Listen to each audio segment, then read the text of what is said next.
Kung ikaw yung kaanak nung namatay sa Amerika, di umano ha, sabi kasi ni VP Sara, meron daw namatay drug overdose sa Amerika. Siguro yung yung yung pamilya ng biktima, kikimkimin na lang yun. Kaso kung naniniwala yung pamilya na hindi addict ang kanilang anak, medyo mag maghihinala sila na may foul play.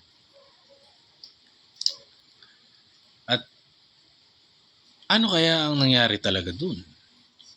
Bakit sabi ni VP Sara meron daw powdery white substance?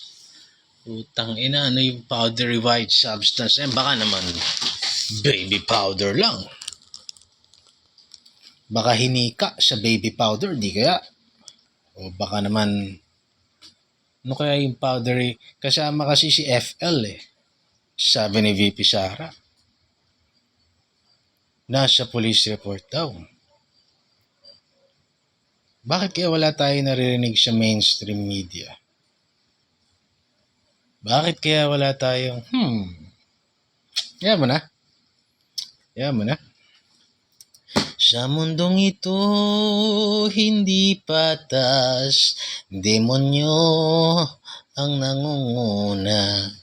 Sa kabilang buhay ang parusa at pag-asa.